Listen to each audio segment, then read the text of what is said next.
I usually like to, about halfway through, after we get a little bit loosey-goosey, we have a test. So this is not just quite as easy as it's been made out to be. We like to test you on acidity of wine and pH balance and all kinds of crazy stuff. I get confused on as well, but I feel much more comfortable if everybody is as confused as I am about it. At the end of the day, we just want to make sure that you're having a great time, that the food tastes great, the ambiance is beautiful, which I know it will be, and I know it is, and that you're enjoying the wines. So I'll talk for a little while. When the volume level comes up from the crowd just a little bit, I sit down and shut up. That's my cue. I'm not here to preach at you. I'm here to give you some information about my family's winery, and hopefully bring wine down to a level that, you know, it's grapes. We crush it in its simplest forms. It's grape juice. We ferment it. We turn it into wine.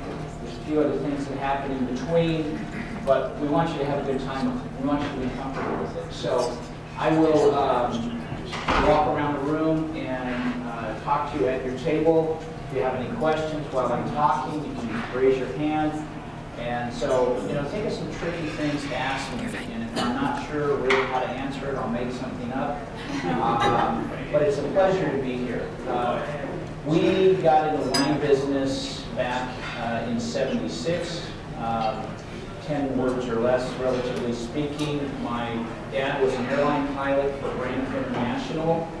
Flew with them from '65 to '82 when they went bankrupt, unfortunately, the first time. And we had moved to the Valley in '72, got in the wine business with 2 other families at a winery called Creek, C-O-N-N Creek. Still in business, still making great wines, and they do a really interesting tasting at the winery where you kind of make your own blend.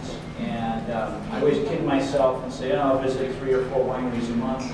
I end up tasting more wineries' wines on the road, and I love the program here. Come on, give it up for this setup here.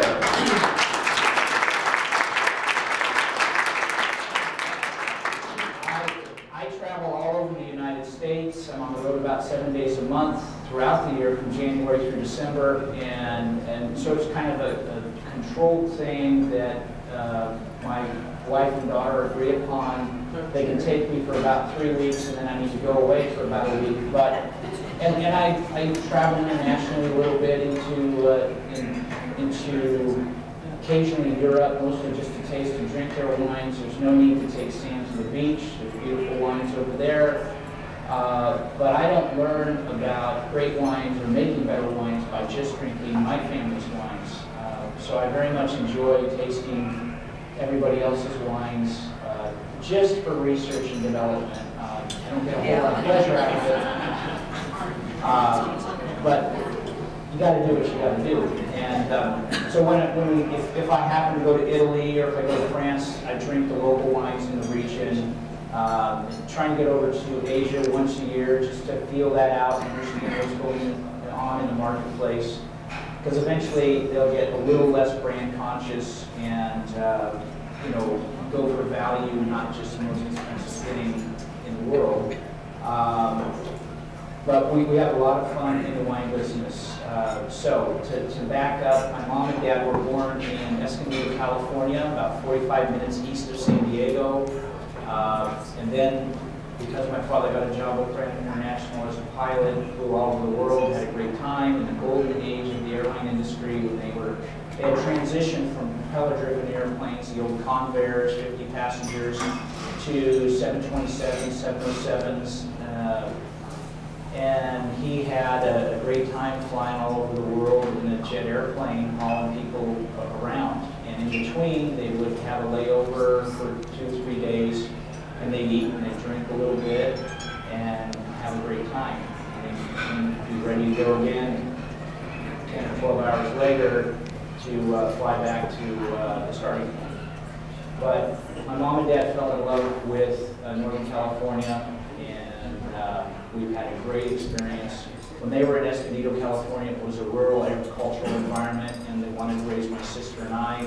in an environment like that. I think they kind of probably went over the top a little bit because Napa County, Northern California, both Napa County and Sonoma County are beautiful. And so we're very fortunate to be there, be in the wine business. It's your farmers first, least we forget. If we don't get any fruit, we're not making any wine. This year has been a very interesting harvest. The growing season was a little cooler, not as many heat days, so it extended out the growing season. We're still, we have all our Chardonnay in, we have all our Zinfandel in, we have the Merlot in now, but Cabernet is still hanging out there. The weather looks good through the next 12 to 14 days, so our winemaking team is going out to the vineyards every 2 days, seeing what's going on with the acidity and the pH. So as the acidity goes down and fruit's ripening up, the pH will come up, and they're looking for balance. They're looking for fruit maturity, which to you and me means more aroma, more flavor. You are seeing California wines come up, you know, in the 14, 15, 16% alcohol range, not because we're trying to make wines that have more alcohol in it, but that it has more aroma and flavor. Some years, such as this, we'll see some lower alcohol levels because overall it's been a cooler growing season. The most challenging thing was during harvest we had some rain, and thank goodness for the grape growing or viticultural practices nowadays, which allow us to manage a mold in the vineyard. When the fruit's ripe and ready to go, we get some rain, the water gets in the cluster, doesn't necessarily dry out, and that sets us up for bunch rot, things of that nature. But all in all, I think we'll have some beautiful wines come out of this vintage, and we'll have a great time with them.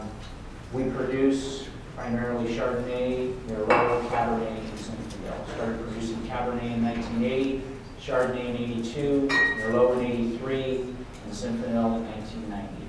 The styles of wines that we produce that you're enjoying this evening are based upon 30-plus years of being in the wine business that we have identified as styles that people enjoy.